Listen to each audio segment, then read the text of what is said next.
Hey everyone, it's Ben Hardy here, and in today's video, we're reviewing the new Nissan Z Nismo. Before we get in this video though, as always, if you're going to save time and money the next time you purchase a car, link to my car buying guide in the description down below. Let's get into it.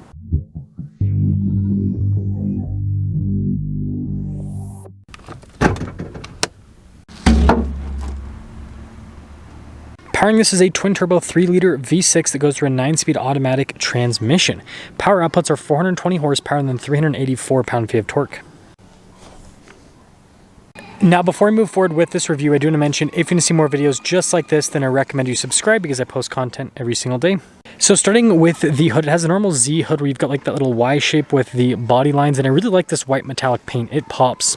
And then coming down below, you guys can see the Z's new headlight design, which I think looks absolutely fantastic. And then we do have parking sensors integrated into the front. We also have a Nismo badge here, and then look at the red trim at the bottom. And then also I like this little bodywork here on the side. Putting it all together, the Z already looked really good, but this Nismo version definitely takes things up a notch. Now around the side here, our turn wheel setup is 255/40/19 in the front and then 285/35/19 in the rear. And you guys can see here with the wheels, darker in coloration. We have a little bit of brake dust on the wheels, but you can also see the red brake caliper here. Let me actually give you guys a closer look at that. Definitely pops out with the rest of the accenting.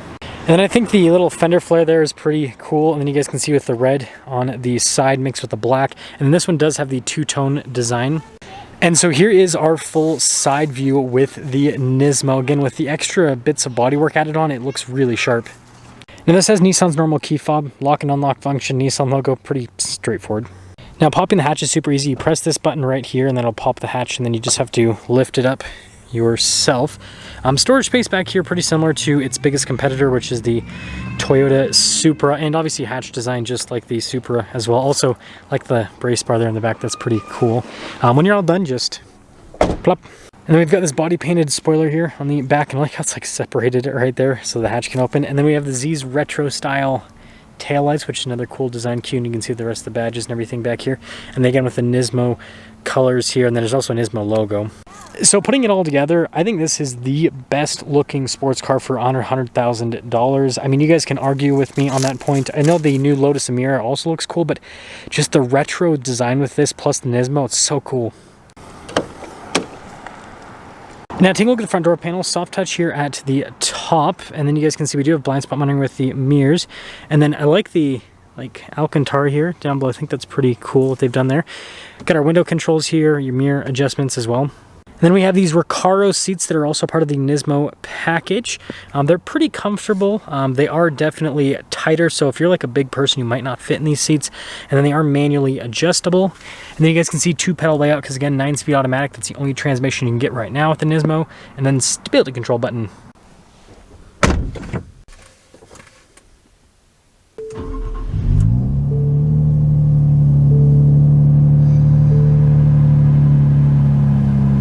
Now taking a look at the steering wheel, you guys can see Alcantara here on either side, and then I really love the texture of the leather. It has a durable feel to it. I wish that more sports car automakers would do this rather than the crappy smooth stuff that, you know, just wears over time really fast. Anyways, red stitching, got really nice paddles here in the back for the 9-speed automatic. We also have adaptive cruise control. We've got our volume controls here as well, and then you can see the regular stocks here on the back. So here is the gauge cluster, full digital gauge cluster, and look at the fuel economy. It's better than you'd think for a high performance car. And then drive modes are pretty simple. So we have our basically standard, sport, sport plus. They keep it simple. Now we do have a backup camera with trajectory lines that turn with the steering wheel. Resolution on it's pretty good. And then as for the resting infotainment system, it's just Nissan's normal unit. It responds pretty quickly. It does take a second for some of the tabs to load up, and you have analog buttons all around, which also kind of helps out with the usability. Now I do like the fact that parts of the dash are actually soft touch. It does give it kind of a more premium feel. Now just because of the lighting, I don't know if I'm going to be able to show you guys these gauges, but we do have, oh there we go, gauges up top like with the turbo PSI and everything. I think it is really cool. Again, kind of adds to the flair. And then you notice down below we've got some nice stitching here, and then pretty normal glove box. Now we've got old school climate controls. I will say I have been somewhat annoyed with these, but also kind of like takes you back a little bit. And then some USBs right here, and then you can see got our engine stop start shifter for the automatic, D mode select for the dry modes. No heated seats, you lose those with the Nismo. That's just to pop the trunk. Cup holder here, and then there's another one in the center console, and then you do have a center console as well. So this is a pre-production car, so we have a pre-production window sticker. You guys can see base MSRP $64,990, and then this is all of the Nismo content. I kind of planned on talking about most of the Nismo stuff while we were driving, but you guys can see the biggest part of it is obviously the looks, and then, you know, they changed some stuff with the engine, suspension, and the brakes, so, you know, all the important performance stuff, and you guys can see the rest of the standard equipment. But there's your total MSRP, $68,280. It's like $15-ish thousand more expensive than a Z Performance, I think, roughly. A little bit, maybe a little bit less than that. But anyways, let's see how it drives.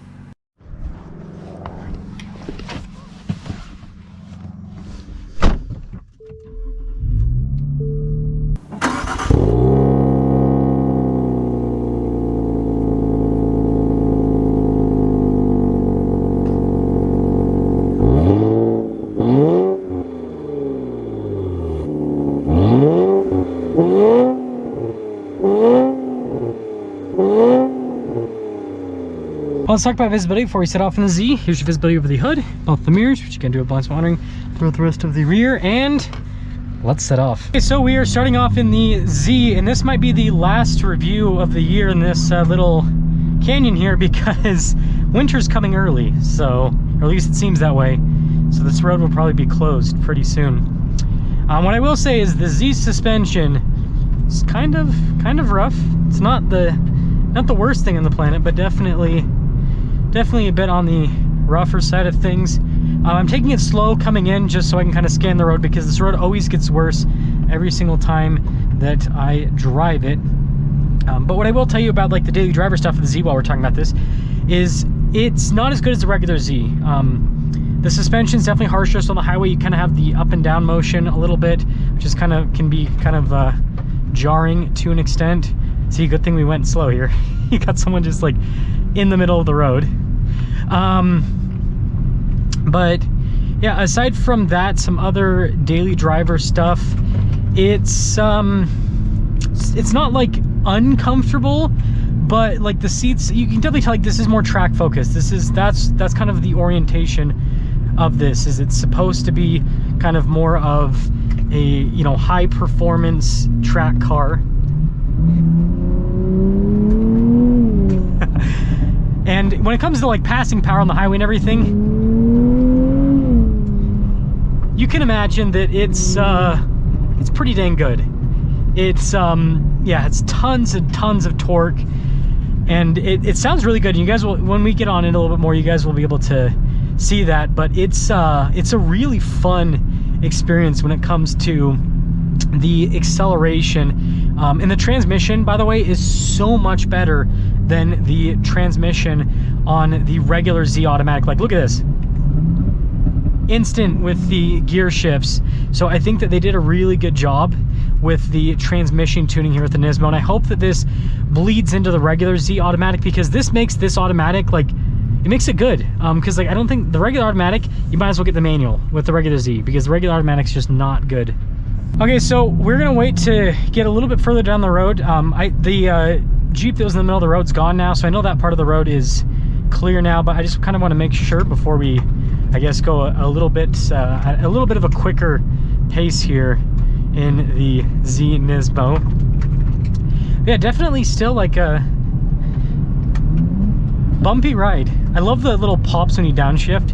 It's such a cool sound. But yeah, let's get into it a little bit here. So much torque. This almost has too much power for this little road here. And yeah, you get the pops on overdrive. Ooh, this is so fast. It's crazy how much faster this feels than the regular automatic, just because the gear shifts. And I love this engine. It wants to be revved out. You can tell that it wants to be revved out. So much fun. And the grip, like this, it feels like it has so much grip, like unlimited. And it's pretty, I mean, 62 degrees actually, it's not super cold. But yeah, it's an absolute blast. So I know that's not the best drive, just obviously not the best conditions. I'll probably have to find another road now that this one's kind of not gonna be the best. I guess one more acceleration. So fast. So yeah, to fully cap things off with the Z Nismo, I think this looks amazing.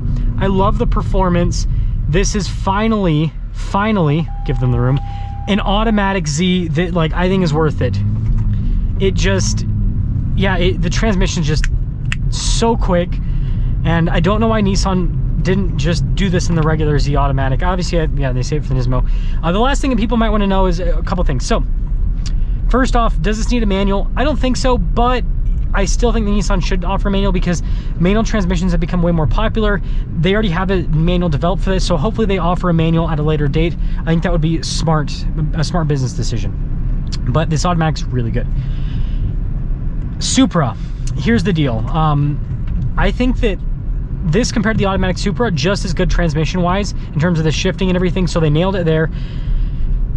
And the manual Z I prefer over the manual Supra, now that I've driven the manual Supra. So I think that the Z, although it's heavier, although it technically isn't as quick in a straight line, it's more exciting to drive. It feels more analog, it feels more raw.